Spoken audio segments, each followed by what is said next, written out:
likod ng bawat trick ay may panganib na hindi mo nakikita.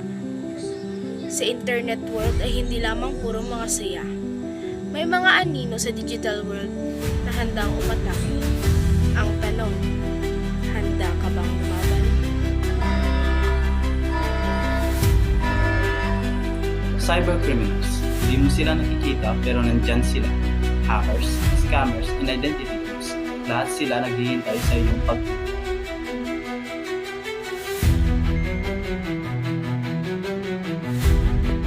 Gusto mo manatiling ligtas? Gawin ang tama. Handaan ang tatlong unahing hakbang. Huwag mag-click ng unknown links. Kung may duda, burahin agad. Gumamit ng matibay na password at i-enable ang two-factors authentication. Number 3, maging mapanuri. Huwag basta magbigay ng personal na impormasyon. Ang protection mo ay nasa kamay mo. Isang maling hakbang mo, tapos ka.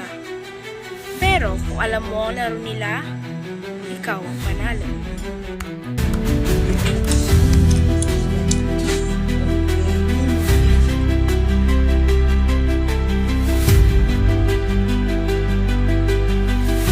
In a digital world, it is not enough na may alam mo.